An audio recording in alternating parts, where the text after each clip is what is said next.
Bonjour à tous, j'espère que vous allez bien. On m'a demandé sur Instagram, et plus particulièrement Oriane, Renatan, de faire un petit bilan sur en fait, mon défi des 100 jours. Et je vous avoue que je vous avais promis de le faire et je ne l'ai jamais fait. C'est pas tout à fait vrai, en fait je vous avais déjà tourné cette vidéo et j'étais pas tout à fait d'accord avec ce que j'avais raconté pendant cette vidéo, puis c'était pas clair, c'était un soir où j'étais fatiguée.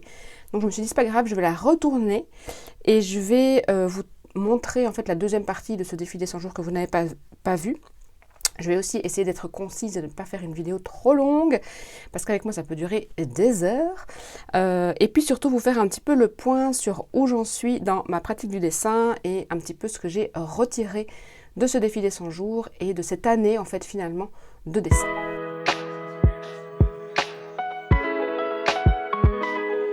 Dans la première partie de cette vidéo, je vous avais montré ce sketchbook-ci qui était quasiment fini et je pense que je vous avais presque tout montré. Donc entre-temps, vous pensez bien, je l'ai terminé. Je pense qu'on s'était arrêté ici au 17 mars et j'étais en train de terminer aussi ces dessins-là. Alors mars pour moi ça remonte quand même à pas mal de temps, donc il faut un petit peu que je me remémore tout ce que j'ai fait. Mais en gros j'ai continué du coup ce défi des 100 jours, chaque jour à venir dessiner et toujours dans la même idée de ce que je vous avais raconté dans la première partie de cette vidéo, c'est-à-dire que si il y avait des jours où j'avais que 5 minutes, et je dessinais que des pauses de 5 minutes. Puis j'ai en fait terminé ce sketchbook-ci sur mes expériences avec la gouache et avec les illustrations de mode et j'ai entamé un nouveau sketchbook. Je ne sais plus si je vous avais déjà montré ce sketchbook ou je sais, enfin, j'ai pas pensé à regarder la vidéo avant de vous filmer cette partie-ci. Mais donc ça, c'est le deuxième sketchbook que j'ai entamé et que j'ai aussi terminé avec ce défi des 100 jours, qui est donc un sketchbook Talens de 80 pages en 140 grammes.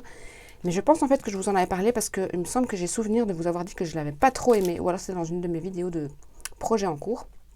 Mais j'ai pas du tout aimé ce cahier. D'abord en fait parce que c'est un cahier qui est un petit peu plus allongé qu'un A5. Donc il est légèrement plus petit. Ça ici on a un vrai A5. Et donc du coup son format allongé me gênait un peu pour la mise en page de mes dessins. Et en plus le papier est très très jaune. Et le papier transperce aussi en fonction des techniques qu'on utilise. Et comme moi j'y vais pas de main morte avec mes techniques. Mais donc dans ce cahier-là, je vous le feuillette vraiment très rapidement.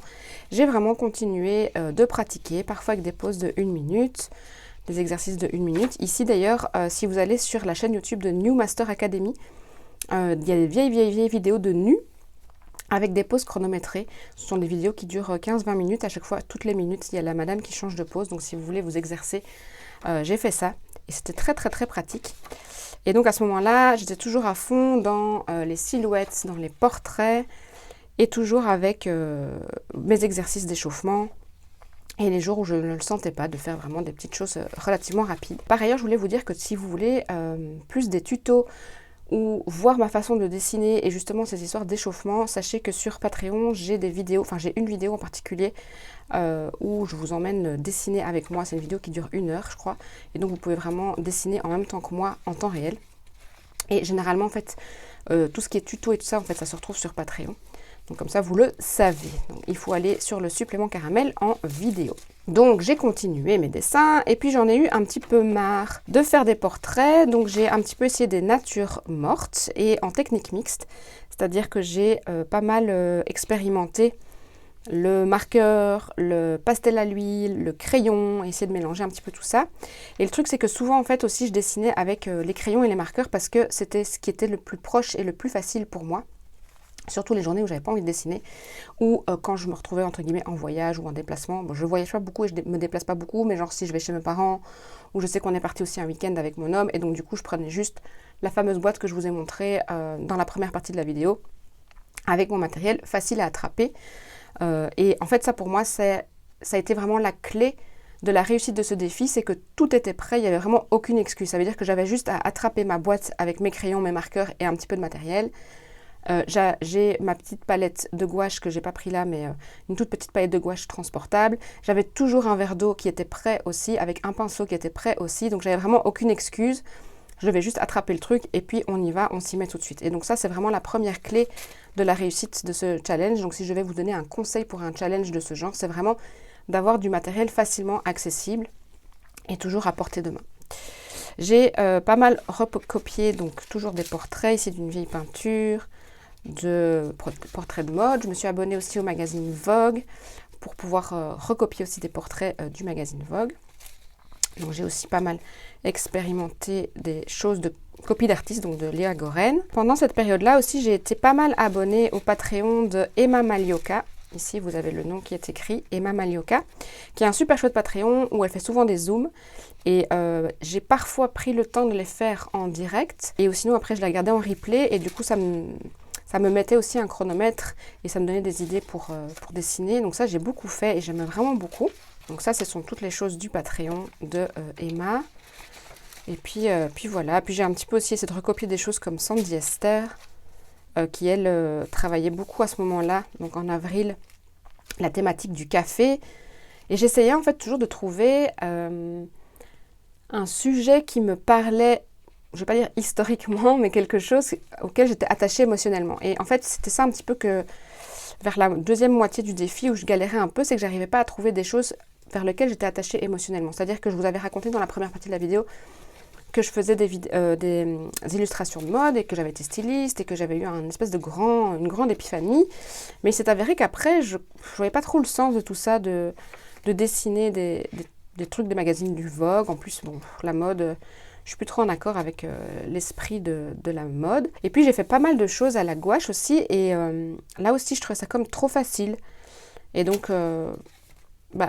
voilà, c'était trop facile pour moi de faire ce genre de choses. Donc j'ai un peu arrêté, entre guillemets. Donc j'ai essayé surtout d'expérimenter pour comprendre qu'est-ce qui me touche moi. C'était vraiment le but, tout le but aussi de cette expérience, je vais dire. C'est d'abord de me prouver que je sais avoir une pratique quotidienne de quelque chose. Et c'était aussi de me prouver que j'avais un univers et que j'avais moi-même des sujets de prédilection. Mais pour pouvoir les trouver, il fallait que je puisse expérimenter vraiment tous les jours, quoi. Et aussi toutes sortes de sujets, quoi. Ne pas dire que je suis passée, par exemple, à côté des natures mortes. Et les natures mortes, c'est quelque chose qu'en fait, j'aimais vraiment bien dessiner, que j'aime en fait bien dessiner. Même si de nouveau, voilà, chez moi, j'ai pas toutes ces choses-là, quoi. J'ai pas des belles corbeilles de fruits, j'ai pas des beaux vases, donc à chaque fois, il me faut des photos de référence.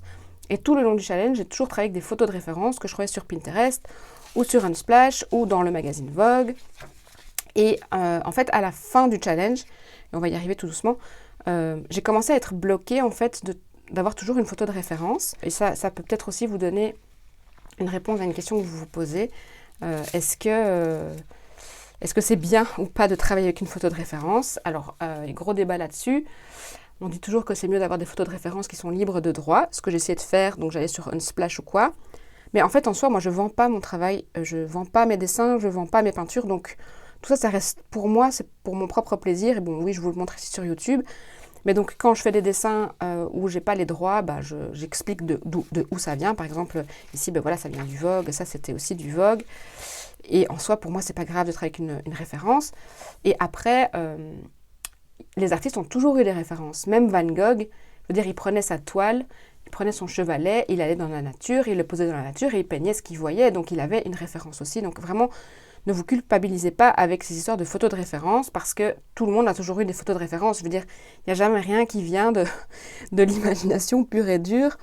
Peut-être, oui, les monstres et les animaux fantastiques et tout ça, mais et encore... Est-ce que ces artistes ne travaillent pas en se disant, voilà, je vais prendre le corps de ce cheval, la tête de ce cheval, les ailes de cet oiseau, et je vais en faire un Pégase, par exemple. Donc voilà, moi j'ai toujours travaillé avec les photos de référence, et le souci que j'ai rencontré durant ce challenge, c'est de me dire, j'ai pas des photos de référence qui me touchent, qui touchent par rapport à mon histoire, par rapport à qui je suis. Et ce challenge aussi m'a vraiment, en fait, pas mal aidé à découvrir aussi qui je suis, à découvrir ce que j'aime, pourquoi, par exemple, je dessine toujours des oiseaux. Ça, c'était vraiment un sujet qui revenait beaucoup, les oiseaux. Pourquoi je fais toujours des silhouettes de femmes, enfin voilà, ce genre de choses. Et donc, pour pouvoir découvrir et avoir les réponses à tout ça, il faut expérimenter. De temps en temps, je mets des notes aussi dans mon sketchbook. Et vous voyez aussi que mon sketchbook, il est hyper brouillon, quoi. Je veux dire, c'est pas un beau sketchbook. Ici, vous voyez la page juste avant. Voilà, ici, il y a des matins où ça ne veut pas, donc il y a des ratés. Moi, j'ai aucune pression de... Voilà, ici, j'ai une silhouette qui n'est pas finie, qui est un peu ratée, à côté d'un dessin, entre guillemets, fini. Jamais, au cours de ce challenge, je me suis dit, je veux une pièce finie, propre. C'était vraiment un cahier d'expérimentation. Et ça, c'est de nouveau la deuxième clé de ce challenge et de la réussite de ce challenge, c'est vraiment de lâcher la pression sur le beau, le parfait, le réussi. Une fois de plus, se demander pourquoi on le fait. Personnellement, je le faisais pour moi. Je ne vends pas mon travail. Donc voilà. Ici d'ailleurs, j'ai même, vous voyez, il y a une différence de couleur entre le visage et le corps. C'est parce que j'ai collé un bout de papier parce que j'avais raté la tête. Je l'ai recommencé par au-dessus. Et voilà, je veux dire, c'est un sketchbook, c'est un outil de travail. Et puis parfois, néanmoins, il y a quand même des choses qui sont finies, abouties, terminées, et c'est très bien aussi. Je ne peux pas m'empêcher aussi, dans mon cahier, d'écrire des choses. J'avais un jour lu ou entendu dans une vidéo YouTube, ma pratique du sketchbook a changé le jour où j'ai arrêté de prendre des notes dedans. Du coup, c'est ce que j'avais essayé de faire. Et en fait, chasser le naturel, il revient au galop. Je suis toujours en train d'écrire et de noter dans mes sketchbooks. Ça fait partie de ma façon de travailler, je vais dire. Il y a un jour où je n'ai pas dessiné, c'est le 30 avril, et donc j'ai voulu quand même le noter, le référencer. Donc on va dire que j'ai fait un challenge des 99 jours, mais il y a plus de 100 dessins, donc moi j'estime que j'ai réussi ce challenge, et voilà, je me suis autorisée un jour à ne pas le faire. Et puis après j'ai repris le lendemain en me disant tu profites bien de ton 30 avril, et puis tu reprends le lendemain. Et là on était vraiment à la fin du challenge.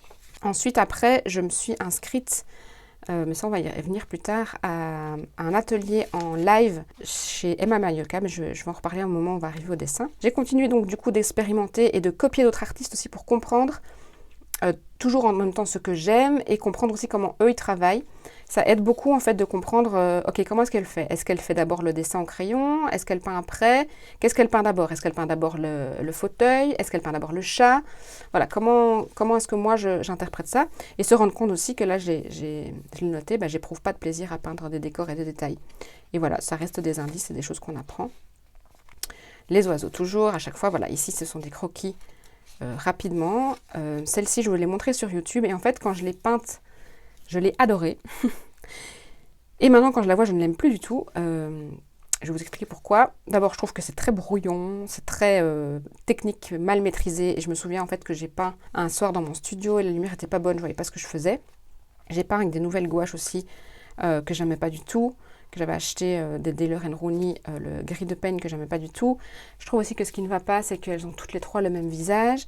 Et en fait, à partir de là, en mai, je commence un peu à me sentir bloquée dans mes compétences et dans ma pratique, parce que je tourne toujours autour des mêmes trucs, autour des mêmes sujets, autour des mêmes visages, et j'arrive pas en fait à passer ce palier et m'améliorer, je vais dire, dans mes compétences. Alors toujours des oiseaux, des silhouettes de vogue, voilà, de nouveau des natures mortes pour essayer. Ici, il y a des jours où je me suis lâchée avec des pastels gras, des vieux pastels, et en fait je trouve ça super chouette, j'aime vraiment beaucoup. Et là j'ai même dessiné sur une photo, et je trouve ça drôle, j'aime vraiment beaucoup. Et il y a un portrait que j'ai fait au pastel gras que j'adore, je vais vous le montrer. Et c'est celui-ci je l'adore, je trouve vraiment super. Et je sais que j'ai fait avec des pastels... mes vieilles pastels, je crois que j'en ai déjà parlé 1000 fois, mais des vieilles pastels toutes dégueulasses, mais en fait je les adore, j'aime beaucoup leur texture, même si elles sont toutes pourries. Et ça j'ai beaucoup aimé, et d'ailleurs là maintenant que je vous en parle et que je vous le montre, je me dis je devrais peut-être réexpérimenter avec ces pastels, parce que j'aimais bien la sensation. Et si vous vous demandez ce que je mets à chaque fois comme papier entre mes pages, c'est simplement du papier de soie que je récupère dans les boîtes à chaussures. J'achète beaucoup de chaussures parce que ma fille, tous les 3 mois, il faut lui racheter une paire de chaussures parce que soit elle les flingue, soit son pied a grandi. Donc j'ai pas mal de papier de soie que je garde justement pour ça. Et parfois d'ailleurs, il y a des papiers de soie qui sont très sympas que j'utilise pour faire ma jelly plate. Mais bon, ça c'est autre chose. Voilà, des tests de couleurs, de nouveau des tests d'oiseaux, mais dans un autre style pour voir aussi est-ce que j'aime ce style ou pas.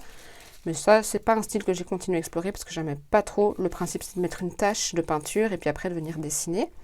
Mais en fait, ce que je remarque quand même par rapport à ce challenge, c'est que quand je vois la qualité de mon dessin, de ma ligne, il y a quand même le fait de dessiner tous les jours pendant 100 jours, ça a vachement amélioré ma ligne, ma compréhension du dessin, ma compréhension de ce que je vois. Et il n'y a rien à faire, quoi. C'est vraiment la pratique, la pratique, la pratique, la pratique. Je vous l'ai déjà dit 1000 fois, mais je ne peux que confirmer que la pratique fait vraiment tout. Et même quand on a un certain niveau en dessin, parce que je sais que j'ai un bon niveau en dessin, je veux dire, je ne suis pas celle qui dit je ne sais pas dessiner, parce que je sais que ce n'est pas vrai, j'ai toujours dessiné. Et donc, j'ai pas peur de dessiner, j'ai pas trop de blocage par rapport à ça. Donc, j'ai quand même un niveau qui est là à la base. Et puis, j'ai fait des études artistiques et tout ça. Donc, je ne vais pas vous mentir, j'ai quand même une base. Mais je vois quand même une différence flagrante entre le début de l'année 2024 et la fin de l'année 2024, où il y a vraiment une confiance dans mon trait, dans mes dessins, dans mes sujets, et une compréhension d'observation qui s'est installée grâce à ces défis. Alors j'ai fait des bananes, parfois aussi je l'essaye en 2 techniques pour voir quelle technique je préfère, et là je préfère celle au pastel. Ça c'est typiquement le genre de dessin que je fais quand je me dis bon allez fais-le juste 5 minutes, t'as pas envie, t'as pas le temps, mais ça tu peux faire, tu prends un marqueur, n'importe quoi, et je fais ça. Ça prend vraiment pas beaucoup de temps à faire, hein, c'est vraiment juste de l'observation, mais au moins voilà, le défi est rempli. Et de nouveau, troisième clé et troisième chose qui ont fait que ce défi a fonctionné, c'est que pas de pression, 5 minutes, un marqueur, voilà, 5 minutes, pas plus quoi. Personne ne demande de réinventer l'art dans ce genre de défi. Voilà. Et alors ici, on voit un changement flagrant entre mes portraits parce que là, j'ai participé donc à l'atelier de Emma Mayoka qui était en vrai à Amsterdam. J'étais toute une journée à Amsterdam et ce jour d'atelier, ma pratique a décollé et je vous racontais qu'il y avait un palier que j'arrivais pas à passer. Le fait d'avoir été à cet atelier en live avec des gens, avec les conseils d'Emma, et de le faire pendant 8 heures toute une journée, ça a tout changé. J'ai eu des conseils de Emma vraiment, vraiment dingues, et donc j'ai vraiment compris plein de trucs. Elle a donné des super bons exercices. Mais paradoxalement à ça, après l'atelier d'Amsterdam, j'étais complètement paumée. Je ne savais plus du tout ce que je devais faire. Et donc j'ai un petit peu arrêté le dessin, même si j'arrête jamais vraiment complètement. Je vais vous montrer après. Et donc ici, on voit vraiment une différence hallucinante. Je vais quand même vous montrer un portrait du premier sketchbook. Voilà, ça c'était mon tout premier dessin le 17 février 2024. Et ça c'est le 14 mai, donc on est vraiment 3 mois après. Juste, entre guillemets, de pratiquer tous les jours, de prendre des cours, de suivre des zooms, d'écouter des conseils. Tous les jours. Donc vraiment, je le redis, c'est la pratique qui fait tout quoi. Et en fait, je crois que ce qui a coincé à ce moment-là, c'est que dans plein de mes journaux, je note toujours un peu mes intentions, je veux faire ci, pourquoi je veux faire ça. Et si vous m'avez suivi dans la partie 1, je pense que je vous avais lu mes intentions, c'était « je veux dessiner comme Emma Mayoka ». Et en fait, j'y suis arrivée. Donc mon défi, je l'ai réussi puisque je sais dessiner comme elle. Mais après ça, je me suis dit, c'est très bien, bravo Mélodie, tu sais dessiner comme Emma, tu sais dessiner comme Sandy Esther parce que je l'ai fait. Mais toi, tu dessines comment? Et donc, j'ai eu un gros blocage par rapport à ça. Et après ce défi, en fait, j'ai un petit peu arrêté de dessiner. Je vous montre juste la fin de mon carnet et je vais vous montrer aussi le cahier de Amsterdam. Et comme ça, vous voyez. Et puis, on va passer à la deuxième partie de la vidéo, entre guillemets. C'est-à-dire, c'est très bien maintenant, tu sais dessiner, tu l'as fait. Tu as dessiné pendant 100 jours et tu sais dessiner comme Emma, Sandy et toutes celles que tu aimes. Mais maintenant, quoi? Qu'est-ce que toi, tu fais? Alors rapidement, avant de vous montrer ce que je fais aujourd'hui, fin de l'année 2024, je vous montre juste le sketchbook qu'on a reçu à Amsterdam de Emma, qui nous a offert un sketchbook. Et rapidement, je tourne, je ne vous explique pas trop les dessins, parce que ça c'est vraiment les exercices de l'atelier. Mais comme ça, vous voyez un petit peu le travail qu'on a fait. Et je vous le répète, le travail que j'ai fait durant cet atelier, au niveau du dessin, pour moi, ça a vraiment été le meilleur travail que j'ai fait de toute ma vie. On voit vraiment une prise de confiance, d'assurance. J'ai vraiment fait du très très bon travail et j'étais très très fière de moi. Et encore aujourd'hui, quand je vois ces dessins, je me dis waouh, c'est moi qui ai dessiné ça, quoi, c'est dingue, d'où je viens. Mais le fait d'avoir fait ça pendant 100 jours, d'avoir suivi les ateliers, comme je vous disais. Donc on a vraiment fait plein de choses. Là, c'était en fait l'exercice de fin d'atelier où j'ai complètement coincé, bloqué. C'était à la fin de la journée et vraiment des 4 fers, voilà. Je ne sais pas pourquoi j'ai eu un blocage, donc je ne l'ai pas terminé. Donc là, on est toujours en mai. Et je pense que j'ai fini le défi. Quand est-ce que je l'ai fini exactement? Je l'ai dû le dater ici quelque part. Je l'ai fini le 24 mai. Donc là, on est encore au milieu du défi. On est toujours à Amsterdam. Et après le défi, je me suis dit, ouais, chouette, je dois plus dessiner pendant 100 jours. Et là, déjà, je me suis dit, il y a un problème. Je ne dois plus dessiner pendant 100 jours. Mais il n'y a pas de devoir, en fait. Je trouve que parfois, on se fixe comme ça des devoirs et des obligations qui ne sont pas du tout nécessaires. Oui, je vais tout casser ici. Évidemment, il y a des choses que je trouve vraiment très mauvaises aussi. Ça, c'était après Amsterdam. Et je trouve que de nouveau, voilà, on le sent. J'étais accompagnée et puis je suis revenue à la maison et j'étais complètement paumée de nouveau. Je me disais, mais qu'est-ce que je dois faire maintenant? Je sais plus. Je sais plus ce que je dois faire. Je sais plus ce que je dois peindre. Je sais plus ce que je dois dessiner. Je suis perdue. Ça se ressent, je trouve, dans la suite de ce cahier. En plus de ça, je suis passée sur de l'A4. Et moi, j'avais toujours dessiné en petit. Et je pense qu'en fait, au niveau du dessin, que l'A4 ne me convient pas. Au niveau de la peinture et au niveau de l'art journal, je préfère la 4 parce que j'ai besoin de grande place pour m'étendre avec des grands bouts de papier. Mais au niveau du dessin, la 4, j'ai vraiment du mal. J'ai du mal à dessiner grand, à voir grand. Donc j'ai essayé de faire un peu d'autres choses dans ce cahier. Et en fait aussi, ce cahier, on nous l'a offert. Et je me suis dit, bah, je vais le continuer parce que je l'ai commencé. Je ne vais pas le gâcher, hein, je vais le finir. J'ai fait quand même de très bons portraits aussi ici. Mais j'avais du mal à aller dedans parce que, je sais pas, j'aimais pas le papier, j'aimais pas le cahier. J'ai fait des trucs très mauvais. Ça aussi, c'est pas génial. Et à partir de ce cahier-là, en fait, je me suis un peu forcée. Puis à un moment, je crois que je me suis dit, bon, arrête. Arrête de te faire du mal. Ça ne va pas, ça ne va pas. Laisse tomber, fais autre chose. On arrive à la fin. Je pense que j'aime encore bien celui-ci du 22 juin. Et ce style me correspond bien. Mais alors, le problème de nouveau, c'est que je fais que des têtes. Et puis après, je fais quoi ? Je fais quoi avec le corps? Et puis je fais quoi de cette tête d'inconnu que je ne sais pas qui c'est, je ne suis pas liée à elle. Qu'est-ce que j'en fais de ces dessins finalement? Je me suis beaucoup posé ces questions-là. Ça, ce sont les printables que j'ai fait pour Patreon. Donc vous pouvez les retrouver sur Patreon. Printable de l'été. Et voilà. Et alors ça, c'était en septembre. Ça, je vais vous montrer le dernier sketchbook sur lequel je suis. Et alors à la fin, histoire de le finir un peu, j'ai collé des trucs que j'avais fait à côté. Mais il me reste encore tout ça. Donc un peu moins de la moitié du cahier. Ouais, plus ou moins la moitié. Mais je ne sais pas si je vais le finir parce que vraiment j'ai du mal à aller chercher ce cahier. Donc voilà, ça c'était la petite parenthèse Amsterdam et ce cahier qui fait que ça m'a un peu bloqué dans ma pratique. Et pendant tout l'été, donc le défi c'est fini fin mai. J'ai encore un petit peu dessiné en juin. J'ai un petit peu essayé d'étirer. Et puis juillet, août, septembre, je me suis dit fous-toi la paix. Et j'ai fait de la peinture abstraite, ça je vous en ai parlé un peu sur YouTube et tout ça. Et puis maintenant je me remets un petit peu à dessiner, mais vraiment juste comme un hobby quoi. Alors c'est ces deux cahiers-ci que je voulais vous montrer pour cette fin de vidéo. Ça c'est mon composition book actuel. Et ça c'est mon sketchbook que j'ai commencé en 2022. Pour vous montrer, mais je pense que je vous l'ai déjà dit, je vous l'ai déjà montré dans d'autres vidéos. Pour vous montrer aussi qu'un sketchbook ne doit pas être fini en 3 mois. Celui-ci, ça fait plus de 2 ans que je suis occupée dessus. Déjà pour vous montrer l'évolution des dessins, quoi. Je veux dire, il y a quand même... c'est assez fou, quoi. Hein. Depuis 2022, j'ai vachement évolué au niveau de mes dessins. Mais aussi, j'ai été le rechercher celui-ci parce que dedans, il y a quand même pas mal de clés. Je m'en suis quand même pas mal rendu compte. C'est-à-dire que déjà en 2022, déjà avant ce défi des 100 jours, avant l'atelier, avant tout ce que je vous raconte, j'étais déjà en train de dessiner des visages. Constamment. Donc il y a un moment, il faut arrêter de lutter. Si c'est ça que j'aime bien faire, des visages et des petites madames, eh ben, je fais des visages et des petites madames. J'avais déjà étudié pas mal de styles et de visages et des yeux. Et voilà, donc là, c'est de nouveau plein de recherches en 2022. Ça, je me souviens que je vous l'avais dit quand je vous l'avais montré à ce moment-là. J'adorais ce dessin et j'aime toujours ce dessin. Et j'aime vraiment ces lignes très, très brutes. Je voulais un petit peu vous le montrer pour vous montrer l'évolution de mes dessins aussi. Et vous montrer aussi que c'est une pratique qui est constante, qui est courante, et que comme je vous disais, en fait, j'ai jamais vraiment arrêté de dessiner. J'ai toujours dessiné. C'est juste que c'est par période, quoi. Il y a des périodes où je le fais vraiment tous les jours, et puis des périodes où je laisse tomber. Mais le dessin est toujours un peu là, quelque part dans ma pratique, mais sans que je me dise je suis illustratrice, je suis dessinatrice, je suis machin truc. J'aime bien dessiner, quoi. C'est des choses que j'aime bien faire, mais pas de manière voilà, constante, régulière. Donc ça, c'était mes printables. Alors ici, il y a plein de choses. Je vous montre vraiment très rapidement, parce que c'est pas le but de tout vous montrer, sinon cette vidéo ne finira jamais.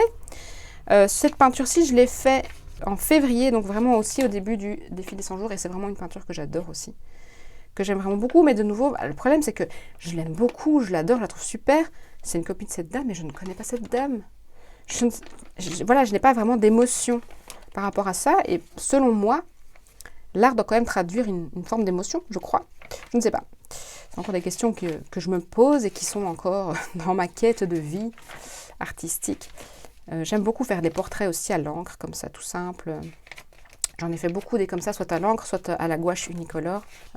Et donc là, ici, on est en septembre 2024. Et là, je me suis dit, je vais quand même reprendre un petit peu, mais plus par peur d'avoir perdu mes compétences, toutes celles que j'avais développées quand même avec à la sueur de mon front, vais-je dire, pendant 3 mois. Je me suis dit, c'est un peu con, Mélo, quand même, continue, parce que tu as fait tout ce travail, laisse pas tomber. Donc, je me suis un petit peu remis à dessiner en septembre, en essayant de nouveau, vaille que vaille, de le faire un peu tous les jours. Et je suis repartie sur des styles tout à fait différents, très kawaii, très très simple, en un seul trait, sans trop réfléchir. J'ai découvert aussi pas mal d'artistes japonaises dont j'adore le travail. Ça, c'est Yumi, son nom de famille, je ne sais plus.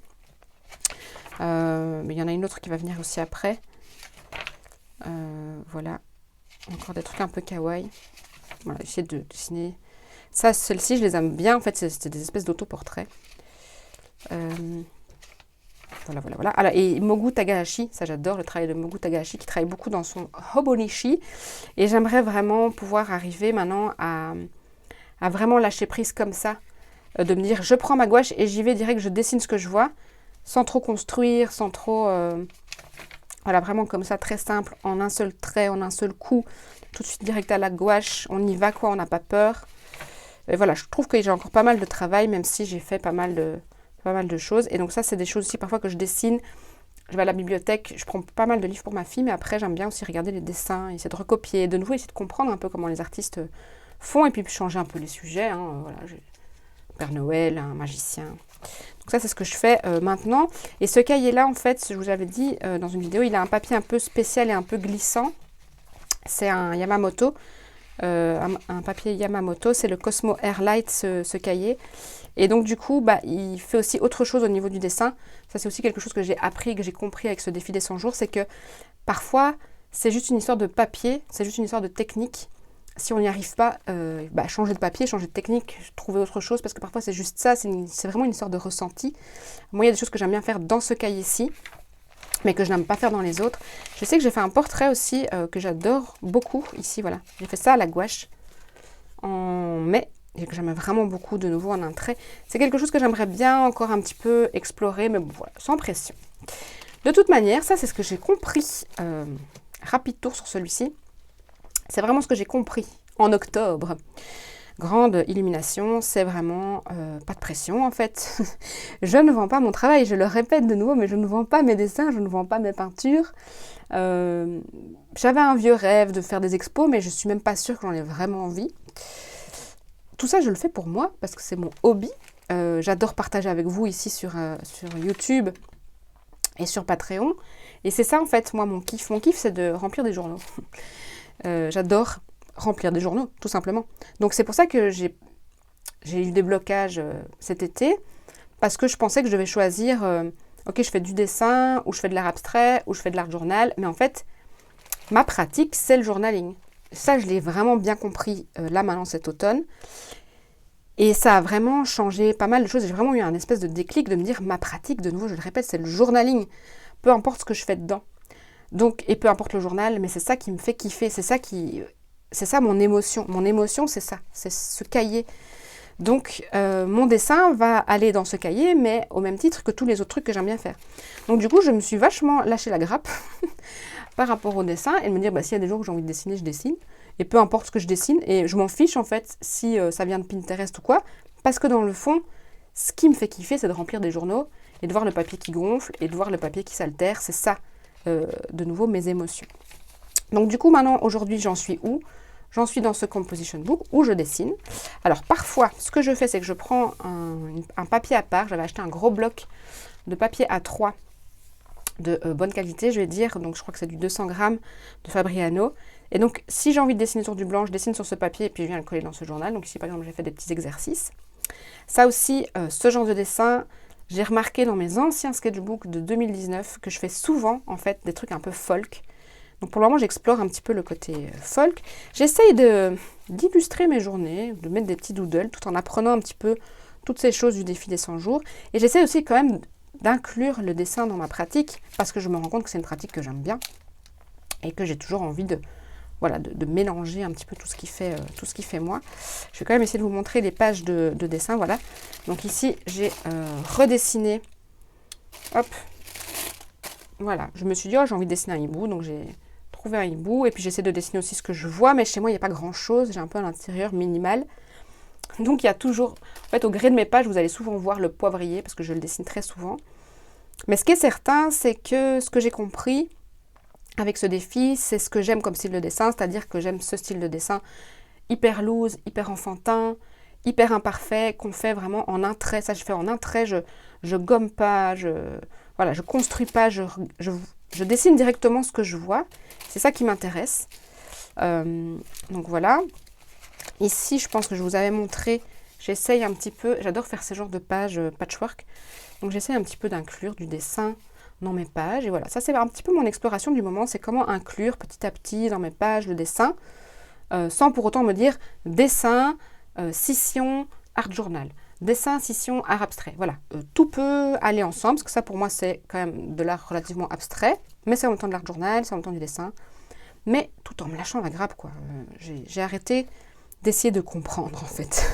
J'aime bien faire ça, point. Voilà, et de nouveau, je ne vends pas mon travail, donc peu importe en fait d'où vient mon matériel. Et ça m'a vachement libérée de comprendre ça. Donc ici, pareil, dans cette page d'art journal, j'adore dessiner des tasses de café, parce que d'abord j'adore le café, et parce que j'aime bien les belles tasses. Donc voilà, donc j'essaie quand même d'inclure des petits dessins. Ici, vous avez dit, je pense, je ne sais pas si c'était ici ou pour Patreon que j'avais dit, mais petit dessin de gaufre. Il n'y a que moi qui sais que c'est une gaufre, mais voilà, ça me fait sourire quand je la vois. Alors, il y a quand même des soirs, hop, on va y arriver, ou des journées où je dessine, parce qu'en fait, ça reste une pratique pour moi qui est hyper accessible. Parce que l'art journal, pour moi, quand je fais vraiment des belles pages d'art journal, donc je parle vraiment de ce genre de page, il faut que je sois à mon aise, que je sois assise avec tout mon matériel autour, m'assurer que mon verre d'eau ne va pas tomber n'importe où, que je peux faire des tâches et ce genre de choses. Donc, je dois quand même me prévoir une bonne heure, tranquille quoi. Tandis que le dessin, je peux vraiment me dire, je me mets sur la table de la cuisine, j'attrape ici un Posca noir et je dessine ce que je trouve. Donc là, c'était vraiment des copies de trucs de Pinterest. Ou j'attrape vite mon... Ici, c'était au stylo. J'attrape vite mon stylo, un vrai stylo, un stylo à plume. Et puis, je dessine. Mais le truc, c'est que j'y vais directement, quoi. Je commence pas à faire du crayon et à gommer et à réfléchir. J'ai envie d'y aller direct.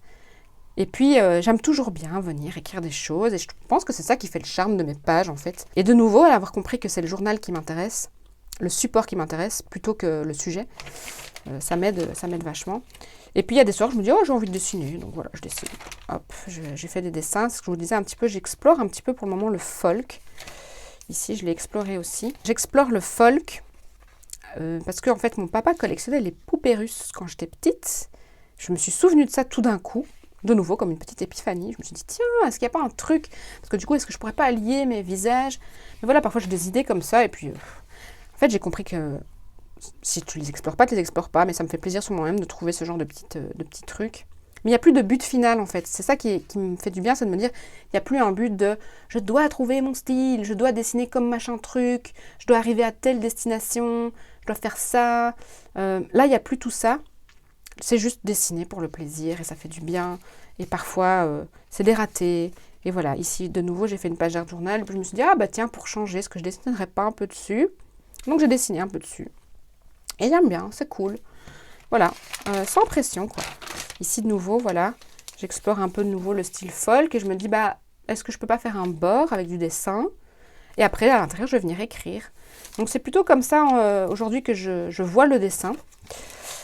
Comme un outil, je vais dire, qui vient être complémentaire, je ne trouve pas trop comment dire ma phrase, mais un outil complémentaire à ma pratique, et un truc en plus fun à venir ajouter. Comme je dirais, bah, j'ai trouvé du papier rouge, je vais l'ajouter dans ma page, et bah là, le papier rouge, c'est j'ai un dessin, je vais l'ajouter dans ma page. Donc voilà, hyper libérée en fait, hyper libérée aujourd'hui.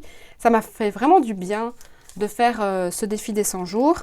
D'abord parce que je me suis prouvé que je pouvais le faire, que je savais le faire, parce que moi je disais toujours avant, moi je suis incapable de tenir des défis, je ne sais pas le faire, c'est trop long, c'est trop difficile, mais en fait si, je sais le faire. Mais pour moi, de nouveau, la clé de la réussite de ce genre de défi, c'est d'avoir des petits buts. Mon but c'était juste, je dessine pendant 100 jours. Point. Peu importe si c'est 5 minutes, peu importe si c'est une fraise, un cœur, peu importe si c'est une grande œuvre, peu importe si c'est de la peinture, quoi. Voilà, c'était juste, je dessine pendant 100 jours, hyper libre. Et du coup, voilà, je m'imagine bien maintenant, je fais du collage pendant 100 jours, par exemple. Je pourrais, par exemple, l'année prochaine le faire. Donc, ça, c'était vraiment cool. J'ai remarqué quand même que le fait de le faire, la pratique consistante tous les jours pendant 100 jours, ben, vous l'avez vu, vous le voyez à travers mes cahiers, il y a un monde de différence au niveau de la compétence même du dessin. Et moi, je l'ai même dit il n'y a pas longtemps, pour moi, le dessin, c'est comme du sport, en fait. C'est vraiment une question d'entraîner son poignet. Et plus tu vas entraîner ton poignet, plus tu vas y arriver. n'importe qui peut y arriver, mais il faut voilà, s'entraîner. Et alors après, c'est comme pour le sport, il y en a qui sont moins bons, il y en a qui sont meilleurs. C'est comme ça, on n'est effectivement pas tous égaux par rapport à ça, mais au final, on peut tous y arriver. Il y en a juste qui vont avoir un peu plus difficile avec le sport. Moi, par exemple, je ne suis pas du tout une sportive. Je sais que si je veux arriver à courir les 100 mètres et être très haut classé, je vais devoir beaucoup travailler parce que je ne suis pas une sportive. Mais je sais que je peux y arriver si j'y travaille. Le dessin, c'est un peu ça. Après, le talent, machin, ça se discute. Moi, je ne crois pas trop au talent, mais bref, on va s'éloigner du sujet. Mais comme ça, vous avez un petit bilan. Et la partie 2, et la partie finale de ce défi des 100 jours que je ne vous avais jamais tourné. Je vous encourage vraiment à essayer ce genre de défi. Pour vous-même aussi. Moi, je me sens fière de moi de l'avoir fait quand même. Je suis, voilà, petite tape dans le dos. Bravo Mélodie, tu l'as fait. Et puis ça m'a appris plein de choses sur moi-même, mais aussi sur mes hobbies. Donc voilà, j'espère que cette vidéo vous aura plu. Je regarde le temps et je vois que de nouveau, elle a duré super longtemps, mais je sais que parfois vous aimez bien les longues vidéos. En tout cas, ça m'a fait du bien de retrouver tous ces dessins et de revoir un peu tout ça et de repartir dans le passé avec vous. D'ici la prochaine vidéo, je vous dis prenez bien soin de vous et de votre créativité. Bye!